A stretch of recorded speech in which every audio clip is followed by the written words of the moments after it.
James Bond. James Bond. You're a wizard, Harry. I drink your milkshake. You can't handle the truth. You're tearing me apart, Lisa! All right, everybody, welcome back to another episode of the Movie Mafia podcast. I'm your host, Jacob Trout. We are joined here today, Gabby, Lauren, Max, and our new special guest for the episode. Oh my gosh, my friend Danielle, she's here. Welcome, welcome. Ever guest. Yes, first ever guest, and you should be honored, Danielle.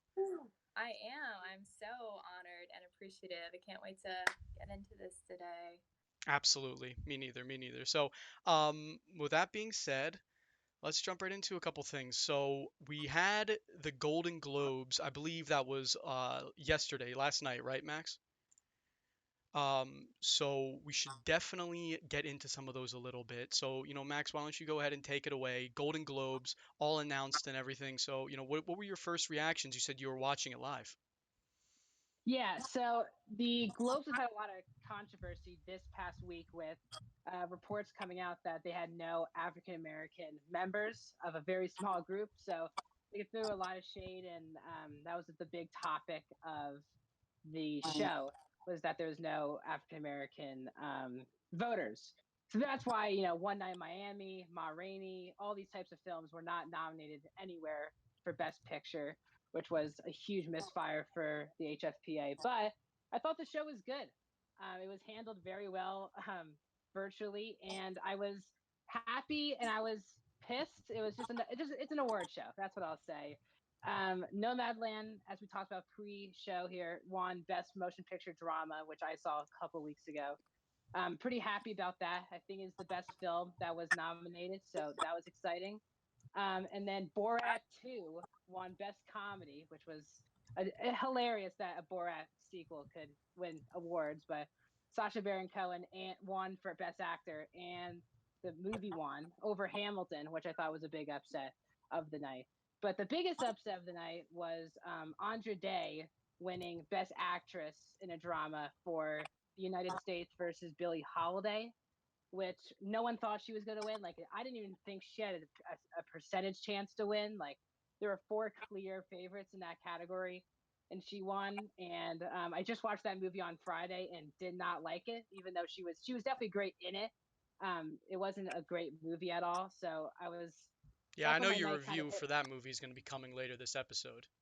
Yeah, but so. Who do you think should have won that? Who would you rather be there? Well, I think I picked Gabby's girl, Carey Mulligan, from Promising Young Woman. I thought because the movie got a surprising amount of nominations, it would do better, but it didn't get any wins, which was a bit shocking, even though it got director, screenplay, actress, and picture nominations. But I thought Frances McDormand from Nomadland was going to win because they gave the film director and best picture. So I assumed that would be so.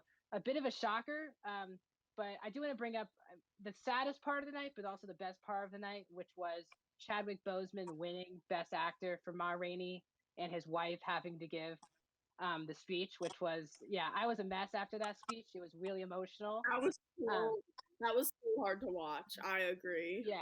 Yeah, and because they announced it and they were like, now here's his wife to talk. I was like, oh God, here we go. And she did a great job. She really got through that really well. She'll have to do that a lot more during award season, but I'm really happy that Chad won as well. Really deserved it. But yeah, that's kind of the big stuff. But it was a weird award show, and there was a lot of talk, a lot of jokes about the African American non-voters for the HFPA. So hopefully that gets changed, and hopefully, future years we get more African American voters. For sure. I know that in our pre-Globes episode, we kind of gave like our general predictions, and one of the things I noticed is I wasn't surprised at all that Soul won Best Picture for an animated movie. Yeah, yes. I can't say I'm surprised. I definitely saw that one coming. It does feel like obviously it's been kind of a COVID year, but it does sort of feel like we've had a lackluster selection of choices, for this year. Not that they're bad, but like I feel like in previous years it's been a little bit more stacked. But Yeah. Soul I won. Yeah, you go. I was also saying, I know I said about how Schitt's Creek, the television series, won so many Emmys that I was like, there's no way they're not going to win a Golden Globe, and I think they won. Is it two, three? Two, yeah. They won two Golden Globes, so it wasn't surprising to me at all that they won. But I was still like, good for them. I actually started watching that show today on Netflix. I'm on like episode 3, so. Yeah, and I was gonna add on too. I'm a big Ozark guy, and I think we've talked about Ozark on this podcast before. That it got completely shut out at the Globes again. The Crown basically won everything drama wise, and I was extremely disappointed with that result because I think Ozark's one of the best shows on television right now. But I get why the Crown won. It's an award show. Everyone's playing real people. It's England. It's war. That type of stuff. But I thought Ozark should have done better. Yeah, I agree. I'm looking through everything for the Crown right now, and it looks like they won four Globes. Yeah, Yeah, four. So actress, actor, supporting, and drama. Yeah, yeah, I'm really surprised they give four to them and none to Ozark. Like I really in agreement with yeah, you. I mean, I love Ozark. I watch everything from that, and I think between the story, the actors, I mean, everything is pretty incredible across the board. So definitely a yeah. shock to see that off the list. Especially Jason Bateman, who literally it's his show, and he's been nominated every year, hasn't won anything for the show. So hopefully this last season they get more recognition from award season. Yeah, absolutely, absolutely.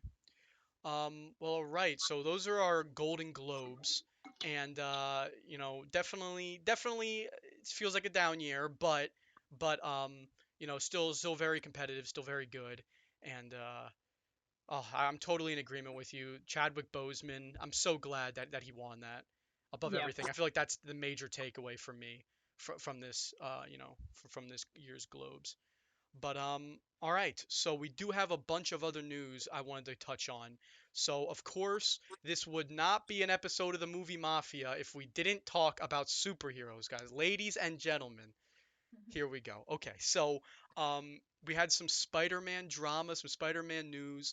The three major actors for the Spider-Man movies that Sony has been releasing recently are, Tom Holland, who obviously plays Spider-Man, Zendaya, who plays what is her like? Do they just call her Mary MJ. Jane? Yeah, Yeah, is that her like official name? I thought she had like a different spin on it. Whatever. So she plays MJ, and then I don't want to butcher his name, but Jacob Batalon plays his best yeah. friend. So Ned. yes, Ned. So Yeah, those are the three, major actors, besides like the villain that pops up every movie. So those three actors all simultaneously announced the title for the next Spider-Man movie, and they each announced a different one.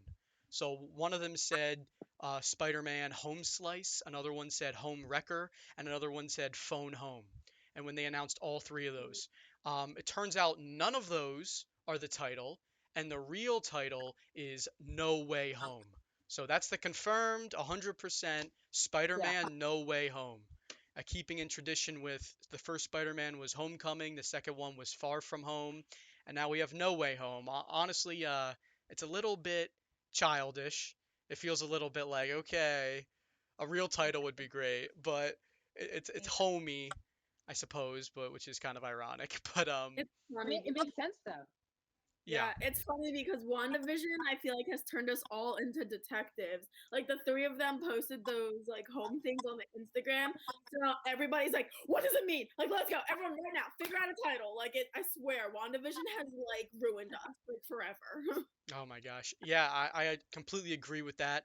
A lot of people are speculating online that these three titles are supposed to be a reference to the three Spider-Man trilogies that have released. So the first one back in the early 2000s, and then again in like what was like maybe 2011, 2012 when they did the Amazing Spider-Man, and then Yeah, now with the new MCU Spider-Man, there's the three kind of universes of Spider-Man movies, and some people think that these three titles are supposed to imply that in this last Spider-Man movie for this trilogy, they're going to bring all the universes together and they're going to bring back the old Spider-Man actors together, and it's going to be like a multiverse sort of thing, something like that. No one really knows what's going on.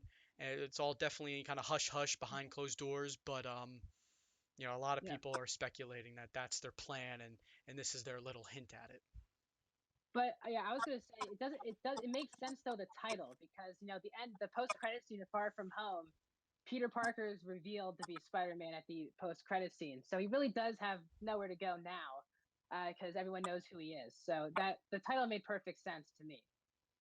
Yeah, No Way Home, I totally agree. It does feel like such a distant memory thinking about Spider-Man Far From Home.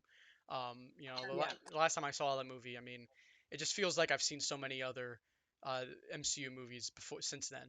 But Hmm.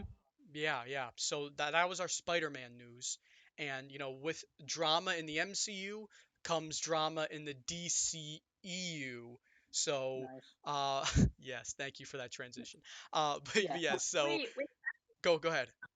wait, Yeah. back to Spider-Man real quick. Yes. What does Into the Spider-Verse have to do with that? What is Isn't that a movie? Didn't that come out like Yeah. So 2018? that's their animated movie that was all based off of like instead of Peter Parker as Spider-Man, it was Miles Miles. Morales, like the Black Spider-Man, and they were kind Yeah. of centering a movie around him.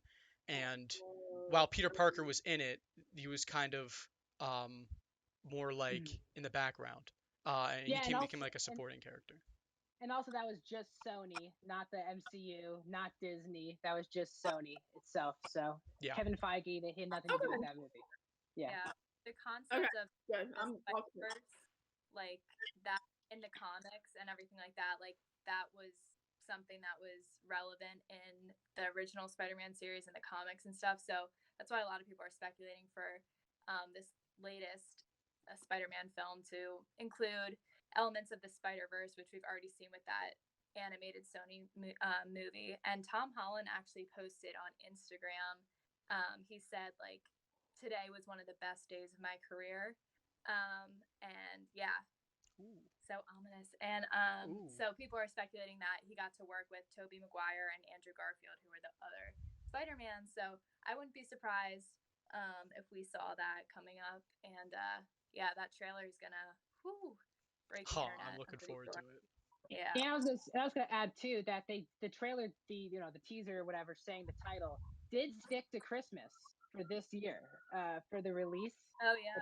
Which I thought was a big deal for them to hold their release date for a while, which Black Widow is hopefully coming out in 2 or 3 months. So Christmas isn't far away, but I mean this movie has so much anticipation. I'm just pumped for it already.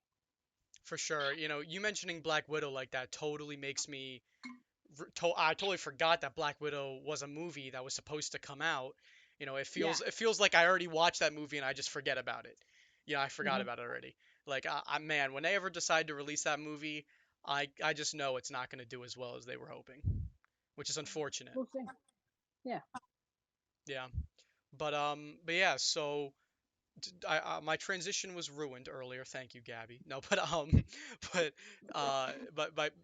we do have some DC, Yeah. drama and some DC, related stuff. So it looks like there's going to be a new Superman film that's going to be produced by J.J. Abrams, and we know J.J. Abrams has done a lot of work before. He did a lot.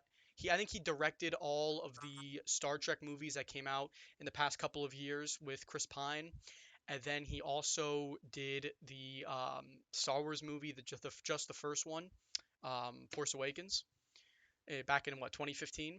So he's done these kind of like high action, high energy movies before, which is definitely where I would expect a Superman movie or a superhero movie in general to land into. So J.J. Abrams will be directing a new Untitled Superman film. And the drama around this is we know Superman is played by Henry Cavill. And Hmm. now they have not confirmed he will be back for this movie. So he could be back. He could not be back. They could be trying to do a brand new Superman film like they're doing with the Batman for Robert Pattinson. So it's definitely interesting. There's a lot of question marks that DC doesn't seem to want to answer around Henry Cavill. There's a huge fan outcry for him to stay as Superman, but also it doesn't seem like DC or Warner Brothers is jumping at the bit to keep him in that role, which seems very strange to me because we've talked many times on this show about how Man of Steel is one of the few bright spots for the DC, movie universe. And then the last bit of drama to attach to the story is that it was reported that Henry Cavill himself reached out to Marvel to see if he could fit into a Marvel movie somewhere, which obviously, Marvel and DC are kind of rivals at each other, even though at this point, Marvel has pretty much destroyed any chance for DC to beat them in the box office for their stuff. But regardless, they're kind of rivals, so it seems weird. A lot of people are like, "Oh my gosh, is Henry Cavill really not gonna get the role in the Superman film since he's reaching out to the MCU to try to try to get in a Marvel movie?" That's all unconfirmed, but it's a couple reputable sources have claimed that is the case. But we'll have to wait and see. Max, what do you think about this Superman film coming out by J.J. Abrams, and then also Henry Cavill's potential involvement? Yeah, well, to me at least, it didn't seem like he is back because it seems like this is not a DCEU film, if I'm not mistaken. I think it's its own thing, and J.J. Abrams is producing it. He's not directing it, so we gotta see who the director is, and we gotta see who's playing Superman. But I'm sad because I am a big Man of Steel fan, and I think he's great in the role. So I think we still have to wait to see how Snyder Cut does in a month. Oh no, in like 2 weeks actually. How Snyder Cut's gonna do in 2 weeks, because if the fans are clamoring for this Superman and he kills in the movie, then maybe he warms up to the idea of coming back. But the hate for DC Warner Brothers the past 3 years that we talk about, it feels like every week on the show, seems like it would keep him away from coming back. For sure. And yeah, like you said, J.J. Abrams is going to be the producer for this film. And the director is announced, but I've never heard of him before, so I'll try not to butcher his name. But his name is Ta-Nehisi Coates. I think I pronounced his name right. But Yeah. I did a quick Google search on him, and there's not much I can find from anything that I've heard of that he's worked on. He's a pretty reputable like author and journalist, and he's written a ton of different books. And I believe he's even wrote a few Marvel books. He wrote a couple. He Yeah. wrote a Captain America book and two Black Panther. Actually, more than that, a lot of Black Panther books. So yeah, he's done a lot of work with superheroes, a lot of Black Panther and a lot of Captain America. Um, that's pretty much all I'm seeing for superhero stuff. And those were just books. Um, but he's done a few movies and TV shows, but nothing that I think is massive or anything. So this definitely seems to be his potential breakout movie as a director for his career. But yeah, Mhm. so I think it's really interesting to have a former writer or an accomplished writer and author, especially someone who knows how to write, superhero books and stuff, to be, translating that um, to a movie as a director. I think, you're probably going to see Yeah. like a pretty good plot. I'd be surprised if this movie was, something that was really lacking in a plot. Yeah, and I was gonna add in too that they're trying to do what Marvel does, and Marvel does like they bring in independent directors to direct their films. Like none of the MCU directors are super, other than Jon Favreau, are like big time directors before they do an MCU movie. Yeah, So it does make sense that they're going an independent or a non movie route for this film. for sure. Yeah, I agree. Um, right. So with that being said, um, we can I think we should go right into WandaVision. I think we got Yeah. to talk about WandaVision. We got to stay on this superhero theme. And WandaVision episode 8. There's only 9 episodes, right? So Yeah. next week is going to be the last episode. This Oh my week is God, the last guys. one. This Friday is the last one. What am I going to do every Friday now? Do I have I to like don't know. socialize with other And people? What? wait, what are we gonna talk about on the show? Oh, I know. I What are we think gonna talk we're, Stop we're it gonna when have it's to end the over. show. Well, that's true. But there's a week Stop in it when between, it's right? true? So we're gonna have to Yeah. skip that week. All right, no, I'm kidding. But Yeah. oh my gosh. We But joke, but we also don't. We oh could just boy, rewatch it. that's true. Just keep rewatching WandaVision. We Never are the stop WandaVision WandaVision. podcast. Yes. Mhm. Welcome to the Yes. WandaVision. Yes. We're all in the simulation being controlled Let's by talk about it. by Wanda. But yes, absolutely. So WandaVision episode 8, you know, obviously we saw Agatha, formerly Agnes, and she's kind of her background, her origin, you know, and then also sort of the background and origin for Wanda herself, and awesome, the awesome, amazing name drop the at the end of the movie, this or episode, I should say, the Scarlet Witch. Finally, everybody knows she's the Scarlet Witch, but finally we hear it for the first time in the MCU. Somebody says it. So yeah, we got the Scarlet Witch name drop, we got the Agatha and the Wanda background, origin stories, the background of, you know, why we sort of have this sitcom style. And then the heartbreaking Vision scenes. I mean, Vision mutilated, Ugh. ripped apart on the tables. I mean, when I saw that, I was like, oh shit, she's just gonna blow up the whole place. And then instead, she just walks right out. Yep. Like she was a mad, like she at first, but then she collected herself and walked out. And then, you know, the callback to where she's touching him and she says, "I can't feel you." And then you remember when she had to kill Vision in Infinity War, Yeah. all he said to her, all I can feel is you, you know, to her. And then they had another moment like that in Civil War too. It's very Mhm. sad. I never thought when we first saw this relationship, this Vision and Wanda relationship, I always thought it was a little weird. But I mean, this show is just made it so amazing. And then of course the post credit scene, Vision back to life, a White Vision. You know, Yeah, White what? Vision. Yeah, White Vision. Is this him back? Is this a new version of him? I mean, you know, Pet Cemetery. You know, what is happening? Um, but yeah, I mean, what did you guys think of the episode?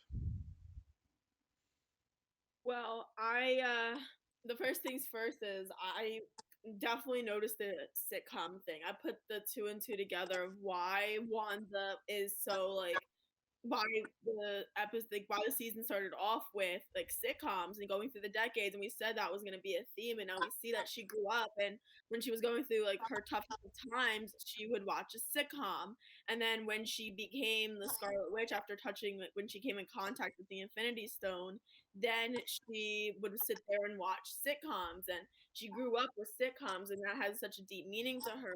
So when she went to Westview, and when she got there and their house that they were that her and Vision were supposed to like build a life together in, you know, she realized that they couldn't, and boom, that's the town she create. And then right then and there is the moment that she created like her own sitcom. Like that was in the moment that she was so overcome by emotions that happened. And I was sitting there, I was like, wow, that explains, like it explained so much. And this episode really gave us a background of Wanda and Agatha, and I this episode blew me away. I can't wait to see what the last episode brings us, because every episode I just keep getting blown away. And I know the last one is going to be absolutely insane. Yeah, absolutely. You know, one of the I can go. things. Go ahead, Max. Yeah, go ahead. Oh yeah. There were three main aspects of the show that I loved this week. The first part was, well, at first the best line in the entire MCU was when Vision was talking to Wanda in the the Civil War flashback, when they went to when she's at the Avengers headquarters, and he was like, "What is sorrow if love doesn't preserve it?" Something like that. It was something line like that. I was like, Jesus, that was a really good line and really heartbreaking. But the idea of Agatha basically wanting the crown, I think, is what the big thing of the show is now. Because when Agatha was killing her sisters and her mom had the crown, but she doesn't have she didn't gain the crown after killing her. And then Wanda has the crown, so it feels like that's what she's after in the show as of now. Yeah, 100%. You know, one of the things I wanted to ask you about, Max, do you think that Yeah, they're gonna add any new characters in this final episode? Mephisto is definitely showing up in this last episode. I The cameo is not going to be an X-Men character, because I think they just basically said Evan Peters is not he's not a real PHO. He's not the Quicksilver from the Fox films. So I'm not sure they're going to go down that rabbit hole again of doing the Fox films. I think it's going to be a big time cameo during this episode, because I think the rabbit is Mephisto at this point. because she keeps referring to the rabbit as us the entire episode. So I think Mephisto will be the big cameo next week.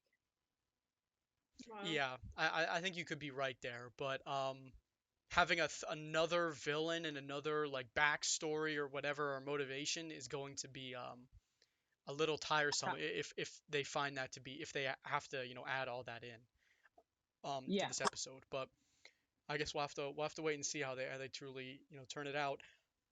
One of the Who do you things think that it is? I was saying, who do you think it is? yeah, for me, I think you're probably right. I think you honestly I think you hit the nail on the head with it. To me, it just feels strange with the fact that these episodes feel short as is, and they're only going for 9. I'm used to a Netflix style where you get 12 episodes and they're all like an hour or maybe a little bit longer than an hour or something like that each episode. So we're getting like what are they like 30-minute episodes, something like that, 30, 40-minute episodes, and we're only getting 9 of them, which feels like a strange number to have. So I don't know. It feels like I'm in the final act of the show, but like not at the end. But obviously we only got one episode left. So I guess I have to judge it for myself when it comes and see how they do it. But I just have this feeling that they're not. It's going to be very strange, and they're not going to do um, a great job wrapping everything up Do you succinctly. think But there's gonna be a second season? oh, there has to be. I was If thinking about it. I don't know because I also do. I wanted to add to the point about the cameo. I also think Doctor Strange is showing up next episode because they have to lead her into Doctor Strange, and it doesn't make any sense if a witch like Agatha can sense the what do you call it, the hex, because that's how she said she found the hex. I don't know how Doctor Strange doesn't sense that also, so I think he's showing up next episode to lead into. That's what I'm saying. Like, it's not the end of Wanda. It's not the end of Vision. She's still going to be in more movies. That's the whole point of the show. It's connecting them to the movies as well. Interesting. Yeah, I totally didn't think about having future seasons. I just assumed since it's so popular and they'd have a future season, but I'm not really sure where they would go with it, Yeah. honestly. But it's definitely going to be interesting. I hope they have future seasons. I want to see more of Darcy Lewis and Jimmy Woo and everything. I want to see all these guys keep going. Yeah. But yeah, I have Mhm. no idea what they're going to do. If So, you go ahead. do you think the big question I want to ask everyone is about Vision? Because Vision got brought back merely by Wanda. We thought that she took the body, but it's obviously not a body. She just created him. And it didn't seem like he could survive outside the hex. Does he make it past the end of this episode? Because I think he won't be allowed to survive after this show. I'm just conflicted on it. Vision alive or dead? At the end of the show, Right. yeah. I don't know. Ooh. I think he probably has to be dead, right? I mean, how did they bring him back without the stone? Unless Doctor Strange does some like does something crazy with just some magical powers, magical BS out of nowhere. But it seems like the moral of the story here is getting over a loved one, and I don't think you get over a loved one by and they're back. Yes. So That's yeah, what I was I don't know. thinking. I don't know what everyone else you guys think about that, but I think Visions probably has to stay dead. Me too. Yeah. I would say the only reason that I feel like I don't know with Wanda because I didn't know how Wanda got her powers. So her touching the Infinity Stone for me was like a big thing. I don't know if anybody else knew that. It's probably common knowledge. I didn't know that. So I'm wondering, since she has all this power, if she could bring Vision back to life. She did have contact with an Infinity Stone. Do you think she has enough power to be able to bring him back to life? And all this is building up to bring him back to life? Do you think that's a possibility? Or am I literally like way out of ballpark? No, you could be right. I don't think it was common knowledge that she got her powers like she has like dormant powers and then they were like made like appeared by her touching the Infinity Stone and like made stronger by that. But I think her power go ahead, Max. I was saying the big deal of this episode was that she had powers before she touched the stone when she was a kid. Like she's the one who stopped the bomb, which made her which basically confirms that she's a mutant. Like she has a gene that lets her to do it. But Yeah. I mean, she created Vision in the hex. Is that the only way she can create Vision is in a hex? That's the thing. Like, can she create him in the real world? Well, we I don't saw know. as soon as he stepped out of the hex, he started dying or whatever, and he started returning back to his Yeah. form. But what's even more strange about that is that's not his original form, right? Yes. So he was turning back to like nothing, which is I don't know why. I don't know. It just seems weird that he would return back to that like little that's exact same state when he could. And I thought he would just turn to something like else, like just poof away. And I don't think her kids are real either. I don't think her kids are gonna make it past. They might not. Like I don't know. Because they're made also in the hex. That's the thing I'm saying. Like if Vision is in the same boat as the kids, because the kids are just made by the hex. So, I mean, like I have no idea if they're. I mean, I assume the kids are gonna survive at least, but I don't know. That was brutal if the kids didn't survive. What would Marvel be doing? We all grew an attachment to these kids, and if they just are like, yeah, they didn't make out of the heck, that's horrible. Yeah, I don't think Wanda can take any more loss in her life right now. No. Really depressing. Yeah, for sure, for sure. Um, yes. Well, I think we've spent enough time on WandaVision, and as much as I cannot, believe me, we are gonna completely destroy episode 9 on our next podcast. Yeah, and I absolutely cannot wait for it. And of course, after WandaVision, we got Falcon and the Winter Soldier, which I have this sneaking suspicion is not going to be as good as WandaVision. So, but y'all got to stick with me, all right? We got to watch Falcon and the Winter Soldier, and it's not going to be the same. Yeah, it's not going to be the same. And of course, and yes, you're right. And Loki, I think the schedule for Marvel has been so impressive. So I'll read off the schedule quickly.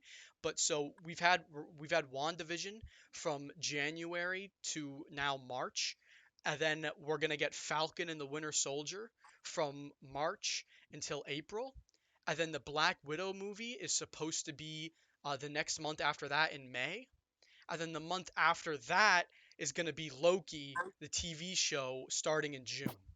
So June 11th is the official premiere they just dropped this past week for the Loki TV series on Disney Plus. And man, I mean, we got a month to month, kind of like plan and little outline for our MCU shows and movies from here on out until the summer.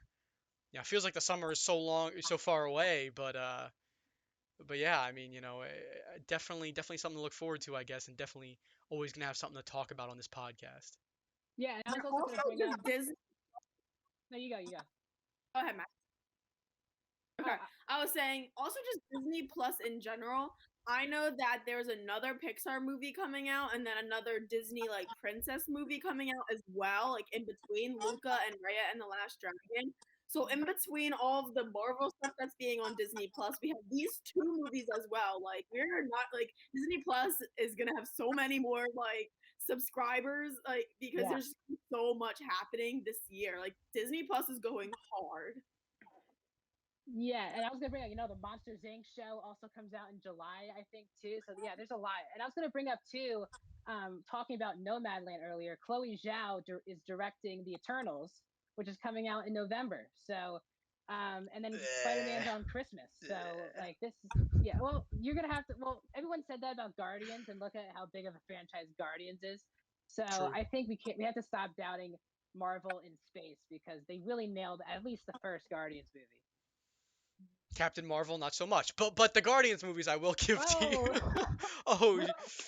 Another episode of the movie Mafia, another episode of Jacob shitting on Captain Marvel. All right, God, I hate that movie. Okay, right, they should have just called it Nick Fury. He's the best character in that film. Wow. Yikes. Okay, I'm done. I need to throw something. This is something I'm throwing on the spot.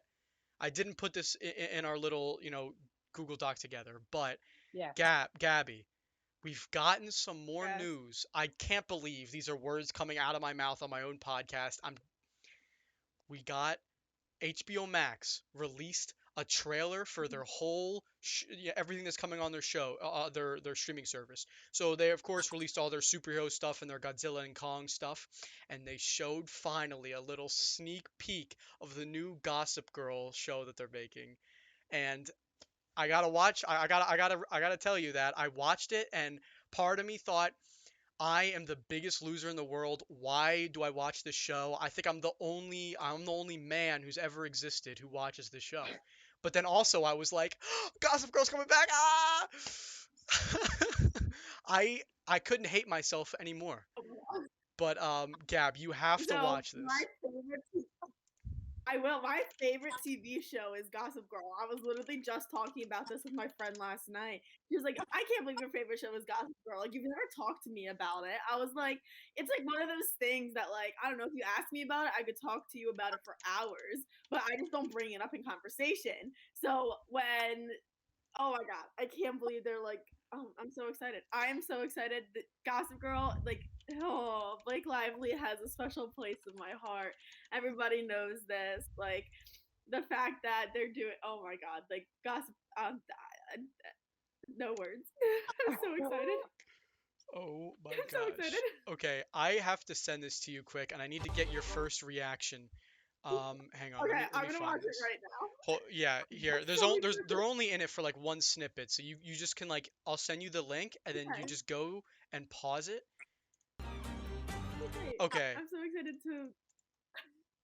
All right. Are you How sending it am I to me gonna on? send this to you? I have no idea how I'm gonna send this to you. Wanna text it to me? Text it to me. Okay. Okay. Hang on. All right. So while I'm doing this, why don't I Yeah. move us ahead a little bit? Here, Max, why don't you talk, if you could, talk a little bit about your movie reviews. I know that you had two movies that you recently watched and you can discuss. Yeah, while you're doing that. So Tom and Jerry, talking about HBO Max. Tom and Jerry just came out on Friday, and it is not very good. Because the big problem with the movie is that it's called Tom and Jerry, but Tom and Jerry are really not in the movie that much. And instead of Tom and Jerry, there's a human storyline with Chloe Grace Moretz running a wedding for Colin Jost, and Michael Pena is in the movie, who is not happy with this. And in the between all of this, there are cartoonish animals that happen to be Tom and Jerry making jokes. So this was not a good movie. And I kind of compared it to Smurfs, like the first Smurfs, where it was a mixture of live action and animation, where the Smurfs really weren't in the movie. It was more Neil Patrick Harris. That's what this movie was, and it's not very good. And the last one is called, as I said earlier, The United States versus Billie Holiday, which dropped on Hulu.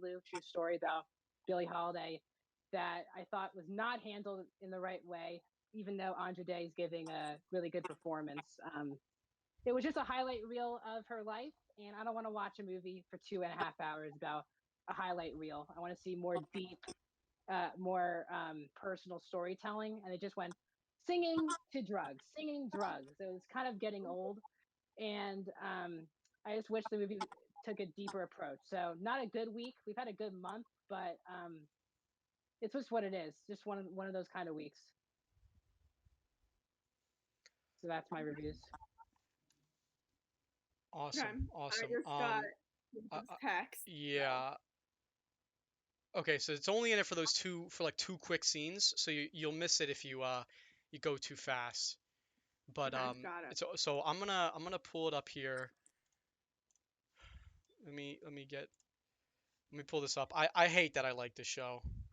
Oh, they're doing like a whole like new cast and Yeah. like a whole like revival Yeah, and of then like it's finally going to be so like good. trans inclusive. Like they have a couple trans actors for the show, which is the first time they've ever done that before. When does it come out?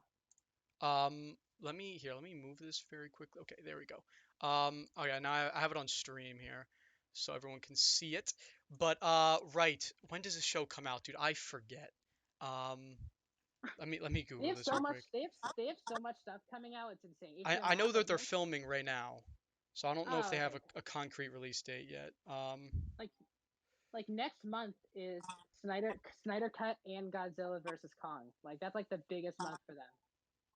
next Yeah, month. yeah. Okay, so I just I just looked it up. There is no confirmed release date, but it's speculated that Oh, it's okay. going to be maybe the end of this year or early next year. Got it. Because they're still in They the are process of currently filming. So. filming in New York. Yeah, they're Yeah, filming in New York City, of course. yeah. So excited. This movie's so good because it's definitely more modern and oh my god, they're gonna turn this into such a shit show and I'm so excited to watch it. Because Gossip Girl is already like, if you blink, you most likely miss something major. So this, I don't even know what's gonna happen with this. I hope it's as good as the original, but nothing is going to top the original Gossip Girl. I just want everyone to know. And Gab, But just so you can freak out, they yes. someone confirmed that there's going to be somebody from the cast returning, and nobody will say who, but someone from the cast is returning, and they said hardcore fans of the show are going to love it. That's all they said. Okay. And now everyone is like, oh my god, who's it going to be? And I think everybody thinks it's going to be Dorota, um, It's but gonna yeah, be like some random extra that nobody knows. I I'm would just excited. cry. I would cry. Uh, I would absolutely cry. But yeah, I had to share this with you, Gab, because I know you're a huge Gossip Girl fan. Of course, I'm not or anything, but Sure sounds like Oh, him, pretty good. no, no, no, no, no, no. I just Jacob. did this for No, Gab. Jacob. We haven't had this. Yeah, we haven't had this conversation before, Jacob, at No, all. no, Definitely has a no. Gossip Girl like poster hidden behind his computer or something. He probably does. Oh my Most likely, gosh. I wouldn't doubt He, it. he uses Dexter to cover up his Gossip Girl Yeah. dick. Yeah. I Oh my oh, gosh. weird. Stop exposing me, all right? I can't handle this. He I likes can't it. handle He likes this. The attention. Yeah, and before you realize the real reason I like you is because Penn Badgley's in Gossip Girl. Yep. That's Yeah, we that's the figured real that out. now. Now the breadcrumbs Um, Oh following now. yeah. To, Oh, to all, Jacob, we put two and two together. oh my gosh. We watch WandaVision. We can put we your read life you together. like a book. Oh my gosh. I can't handle this. I can't handle this. All right. Well, we have to stop talking about Gossip Girl because, I won't if left Oh, unchecked. But Look at this is for Gossip. for our last segment, guys. I've been putting this off till the end. Save the yes. best for last. Of course, I told you guys at the beginning of the episode, Danielle is here. And she's not just here to be on the podcast and look great and have a ton of fun. She's also here to give her review for the To All the Boys trilogy. So if you watched our previous episodes, Max touched on it briefly. He said he enjoyed it and he talked about the show a little bit, but we haven't had anything like really in depth. So for our last kind of topic that we can stretch out for a little while here, um, we're going to talk about To All the Boys. So Danielle, Oh boy. take it away. Hell yeah. Yeah, this series is the only reason I have Netflix. It's not an exaggeration. I don't have my own Netflix account. I just use my friends, but like she can guarantee like every few weeks, like in the continue watching section, it just like one of the three movies just pops up like in the continue watching, and she knows this is the only time I use her Netflix account. Yeah, I don't know why. I'm ashamed to say I love this series for some reason. I've actually read the books as well. I have the last one, Always and Forever, Laura Jean, right here, and I'm in the middle of reading that now. But it started when when I saw the first movie.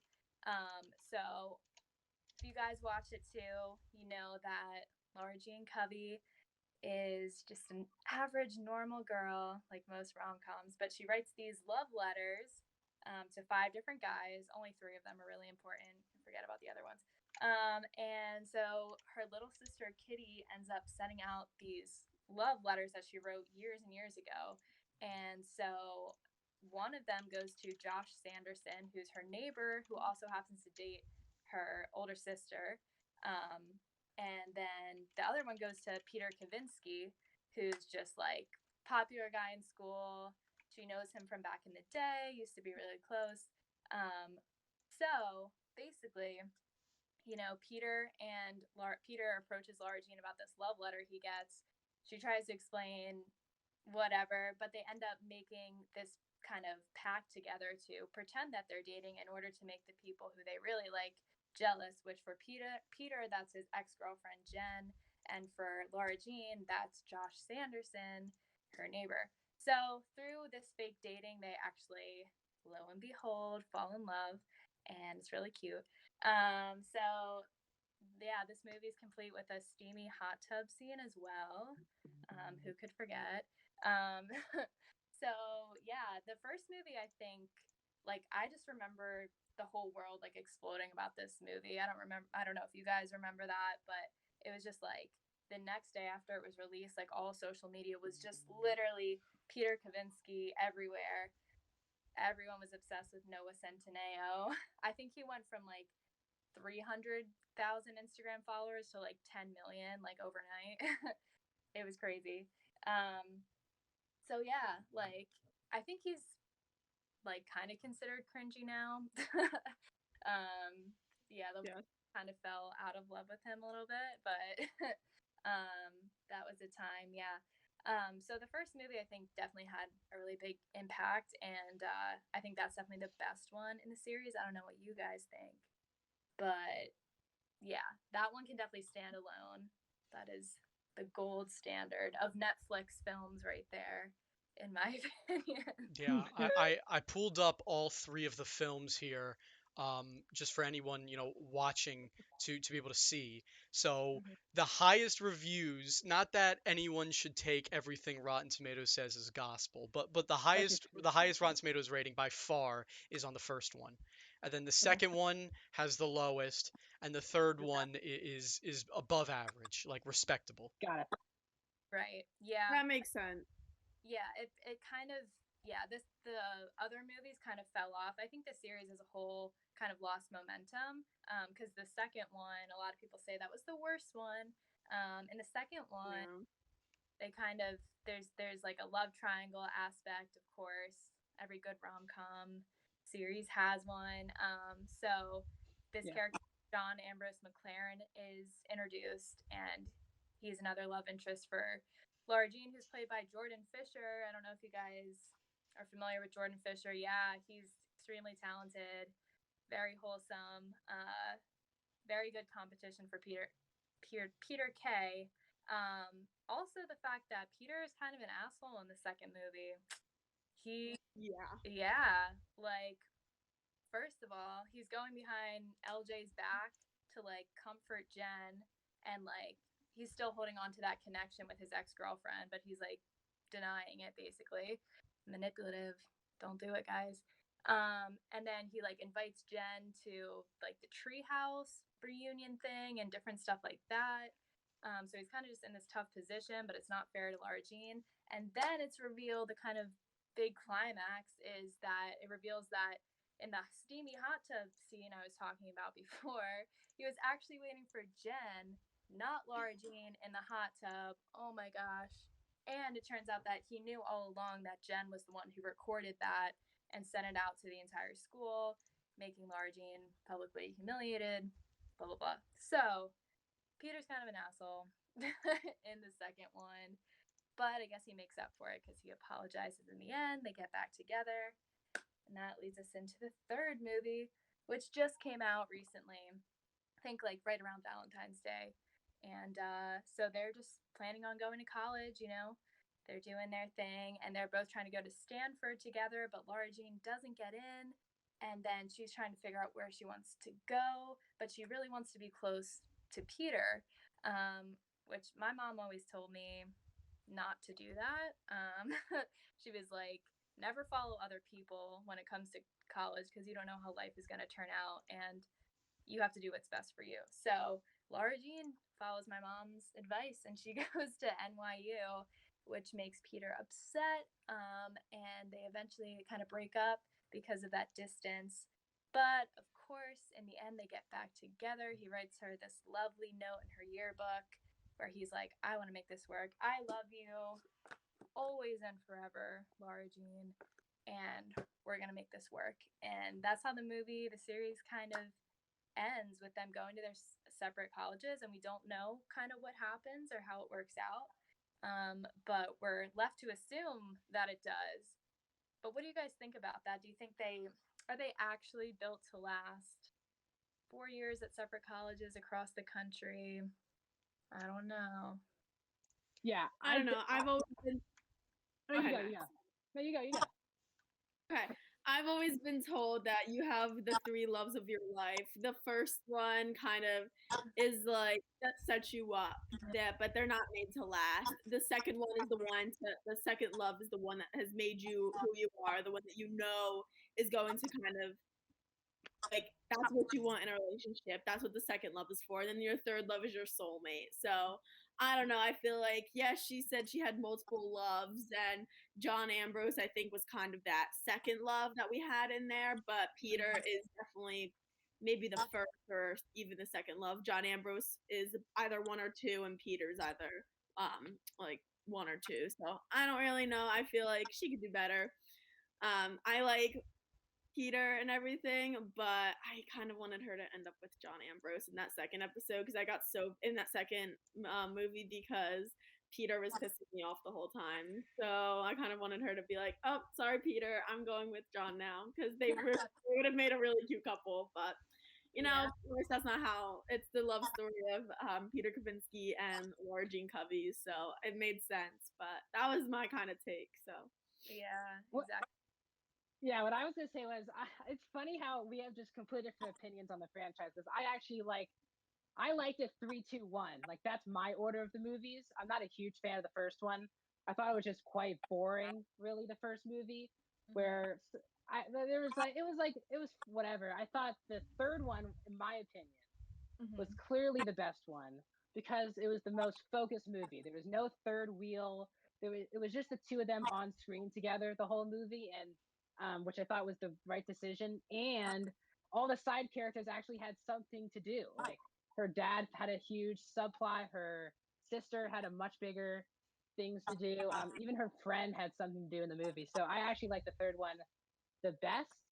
But and it's funny because I actually really like Noah Centineo. I think he's my favorite part of the movies. Yeah. So I was kind of rooting for him in the second one to be with her, to be with her because Jordan Fisher just felt very forced. It was like we need to figure out uh, a drama in the franchise. So like let's just add in another person. Yeah. I just like when it's the two of them personally. But you know, that's just my opinion.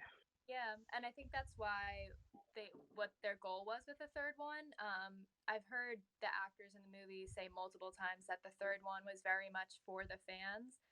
So I think they, purposely gave Laura Jean and Peter a lot of screen time together, a lot of cute scenes, just to kind of wrap it all up with a bow and give everybody what they wanted. But I think this series as a whole kind of, I keep referring to it as a series, but you know what I mean, movie series. I think there's this like pure kind of wholesome aspect about it. I don't know what it is. Like I feel like that's why I kind of drew in such a large audience because like it has enough like spice to it where it's not like super like raunchy or like sensual, but like keeps it, there's a little bit in there that keeps it interesting, but it's also not too inappropriate for younger audiences, and it's just ultimately just a cute love story. And I think the main character Laura Jean is just this really like pure, cute, innocent girl, and that comes through in the writing too. Like I said, I've read the books, and I found the books like super relaxing to read because like it's almost like a journal, but not. It's not like she's like, "Dear diary, today I did this," but like her writing style, she's kind of just talking about things in a really natural way. Or she'll be like, I'm going to bake cookies for Kitty's bake sale, and I'm going to start with 2 cups of flour and blah, blah, blah. Like, she kind of goes into the little details about life in a really, like, kind of soothing, relaxing way. So that's why I liked reading the books. None of the plot felt like forced. It felt like you're just kind of like peering into somebody's life, and it was really cool. So yeah, that's why I like the books and the series as a whole. And yeah, I just kind of wanted to talk a little bit about that with you guys. Also, I think that Josh Sanderson gets screwed over in the first movie. Yes. Just had to throw that out there. And then he's just blipped off the radar for the second and third. Just like Thanos snapped away. That's why I like the third one because I was not like the person I was rooting for her to be with in 1 and 2 don't happen. Like in the first one, it was that guy, and then I was rooting for Centineo, but it was Jordan Fisher for a good part of that movie. That's why I like the third one the best. It just made the most sense. But I wanted to ask Jacob and Gabby too, like, how do you rank the franchises? Because it looks like we're both of us have different rankings. Yeah, honestly, maybe it's the gossip girl in me that loves the drama and angst and like constant tension. But for me, one is by far the best, and then the other ones are just like whatever. It's two and three. But like, so I just watched the movies, as you guys know. So I guess it's different for me. I guess people who might have watched the first movie when it originally came out might not have known for sure whether there was going to be a second or even a third.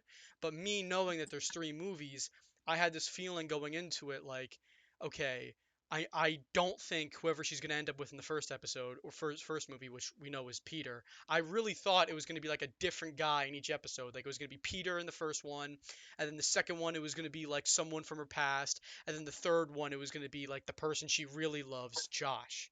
That's what I thought was going to happen. And before going into it, or like after, like halfway through the first one, when it was kind of obvious that she was going to end up with Peter in that episode, or that part, I should say. So totally flipped on its head though, and completely the opposite. And she's with Peter the entire time. And for the most part, I guess definitely for me, the first one, and I think is the best one. Um, I really liked how there was like the concept of the notes and then sending them to all the different guys and the repercussions of that. And that was the universe that I felt was very interesting. And then when they got away from that and it was like, well, now she has the guy. And then, yes, John Ambrose comes back in the second one, but it felt very obvious that it was just a parallel from the first movie. Because like in the first movie, it's her, it's LJ versus Peter and Peter's ex, and that's your love triangle, the two girls, one guy. And then in the second movie, it's obviously the opposite. Well, I mean, like, while Peter's ex is still a factor in it. Oh, my little sister is yelling at me. While Peter's ex is still a factor in it, it's very much a John Ambrose, Peter, and LJ triangle. And then the third film is kind of just like, instead of the love triangle as the issue, like the people as the issue is like their aspirations, or it's like them versus their environment or whatever, which is college and growth and everything. So um, I, I do really like all three movies, and I like them because they seem to not be rehashing the same issues too much. And I like that. I liked especially that the third movie, if they added another love triangle or something, or a new guy in the third movie, I would have just been like, all right, please stop. Exactly. But having college thrown in, I think was a perfect choice. Um, but I just don't think anything can capture the magic that was the first one for me. For sure. Yeah, so if I were to rank them based on like, because I wanted her to end up with John Ambrose. Like, I don't know, I think that was just me. But if I were to rank them based on like her and Laura Jean and Peter together, I would probably do 1, 3, then 2, because I really didn't like 2. I don't know, it just wasn't my favorite movie. Like I said, I wanted her to end up with John, and then the whole thing with Jen just like really aggravated me. I didn't really like that movie, but so I would have to go. 1 is a classic love like story. Like I love that. It's a rom-com, absolutely. 3 gave me the same vibe as the first one, where it's just very rom-com, very them-centered. And then 2 is just, we all know my take on that. So that's how I'd rank them. Yeah. I agree. I'm cool. I'm cool being on an island. I just like 3 a lot. I also like the idea of loving a person, loving a place is 2 totally different things. I thought they nailed the differences between the 2 things. And only thing I didn't really like about the third one was that Peter's dad subplot just out of the blue coming back into his life and having. Even though it was funny seeing Henry Thomas in it. I don't know. It just felt very forced because you didn't really know anything about Peter's life, honestly. So I guess they were like, here's something. But maybe they explore more of that in the books. But in the movies, they really didn't do anything to Peter's backstory. Yeah, that's fair. Yeah. I will say in the books as a whole, Peter is even more of an asshole. Just like not based on like events that happen or his actions, just like in general, like how he speaks. Like in the movie, he has like a lot of like he says a lot of cute things to Laura Jean and stuff like that. They still happen in the book, but he's just a lot more like self-centered and kind of just like, you know, boisterous about his accomplishments and like, yeah, he's just full of himself. Dude, when he lied to her with that poem that was really from Edgar Allan Poe, I was like, ooh, it's over. I forgot about that. That was hilarious. I thought that was funny, honestly. I thought that was hilarious. That's like, you don't think that your girl's gonna figure that out, like. Yeah, you don't. I like how imperfect their love is, like that as an example, and then also I think in the third movie or second or third movie, it's all like a blur for me. But in one of the second or third movie, they're sitting together in their shop that they always like their diner or whatever, and they were like, okay, whatever song I play is going to be our song, and they play some stupid song and they both hate it, and they're like, okay, never mind. And just like in a classic romance or a rom-com, it's like whatever song they choose is the perfect song. And this is just like something they both hate. And it just like it, you know, I feel like the entire time I'm like in a rom-com, this is the guy she meets before she meets the one. But I like how kind of realistic it is, and you know, life isn't necessarily like a rom-com. That's definitely true. And no one's perfect, right? So I do kind of appreciate that. I think that was a good touch to kind of make it more realistic. Yeah. And I think like in the third movie, something I noticed or that like kind of bothered me was just that I don't know, they kind of were just too like it was weird to me that they were focusing on finding a song or that they were so set from the beginning like for like a year they were like, oh, we're going to the same college. Like they were so kind of like it kind of gave me like a codependent vibe, and I was like, whoa, like they're just like planning their lives together, which is really sweet and nice, but you kind of wonder compared with actual reality, like is this the best thing for them? They just seemed like super set on like we're forever. Like I think Peter even has a line towards the end of the last movie where I forget what leads up to it, but he was like, and that's how you know we're gonna be together forever.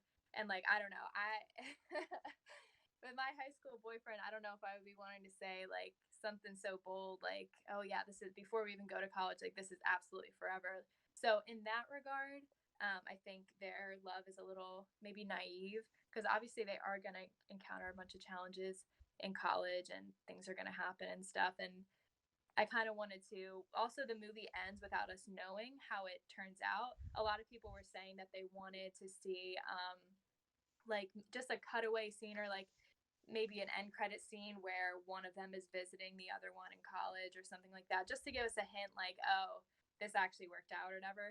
But we don't know, which is kind of cool too, because I think maybe it leaves this realistic aspect of like, okay, maybe it didn't actually work out. We don't really know, but it's up to the viewer. I also the one thing about the third movie is they made New York look so beautiful. They were like, oh yeah, like there's nothing wrong with New York. It's perfect. I'm like, if you have actually ever been to New York, you know it does not look that beautiful. Like there are people on the street harassing you 24/7. Like the NYU campus is very like unsafe. Like, but I was like, NYU got a bunch of free publicity from this movie. Let me tell you that. But it was just, I was like, but also if NYU is so hard to get into. If she got into NYU but not Stanford, like I know, I kind of want to talk that too.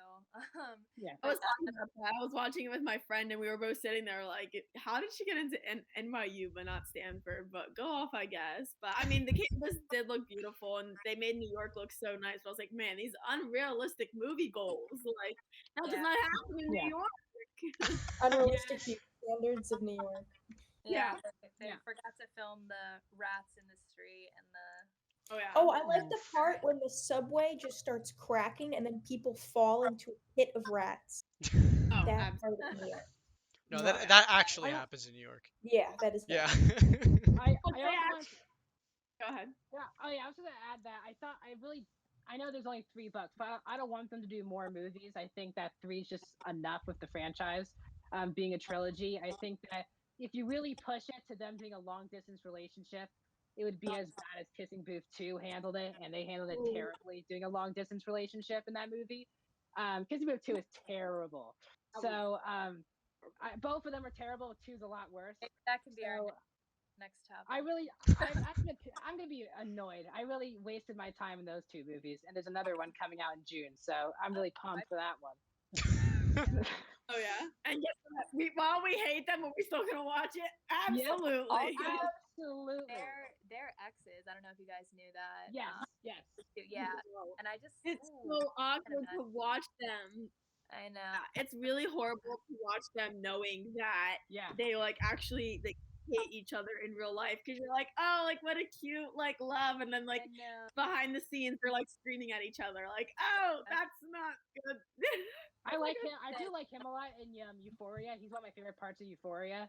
I'm not a big Joey King person, so I mean, his movies don't really work in my favor anyway, because she's the star. So whatever at this point. Yeah. But this franchise does a lot better job than Kissing Booth, and they're both basically coming out the same time, all happening because they both shot the first one. It came out in 2018, then they both shot the second and third films back to back. So, and they're both coming out in the same year. So, I mean, that's why they're getting a lot of comparisons too. Yeah, exactly. Yeah, that was a good. Well, Kissing Booth actually came out before To All the Boys. So Kissing Booth was like all the rage at first, and then when To All the Boys came out, everyone was like, "Oh wait, there's actually a better version of that kind of movie." Yeah, and I think like I said, the first one like was crazy, and then I think the series kind of lost momentum with the second one. I think overall people kind of acknowledge that that's maybe the worst one in the series, and then because of that, I'm not sure how much viewership, I'd have to take a look, but the third one got but I think because the second one, I don't want to say tanked, but like I know people were upset with how that turned out, so I don't know how many people turned in for the third one. I was always gonna tune in no matter what, but yeah, I don't know how in terms of ratings or whatever how it did, but yeah, for sure. Well, one thing I am certain of is that regardless of the To All the Boys franchise and the Kissing Booth franchise, Gossip Girl is still better than both. That's all I know. That's all I know. All right. And we've gone. That's not saying much. That's not saying It isn't. It isn't. But we're gonna have to have you back on again, Danielle, so you can argue with us about Gossip Girl, about all these stupid shows that we can't stop watching. But regardless, whoa. Well, did you just call them stupid? Yeah, they're kind of stupid. They're great, but like they're kind of stupid. No. They are classic rom-coms. Rom-coms are not stupid. You Gossip Girl. You watch the movies. We got. Oh, it's getting heated, y'all. We gotta go before I start. Well, we've gone a little bit over our time, so we're gonna have to get out of here. But we will save this argument for the next episode. I promise. Gabby will have her chance to tear into me for that comment. But with that being said, thank you guys for watching this episode of the Movie Mafia. Thank you so much, Danielle, for being a part of our episode. And we will see you guys in the next one. Peace.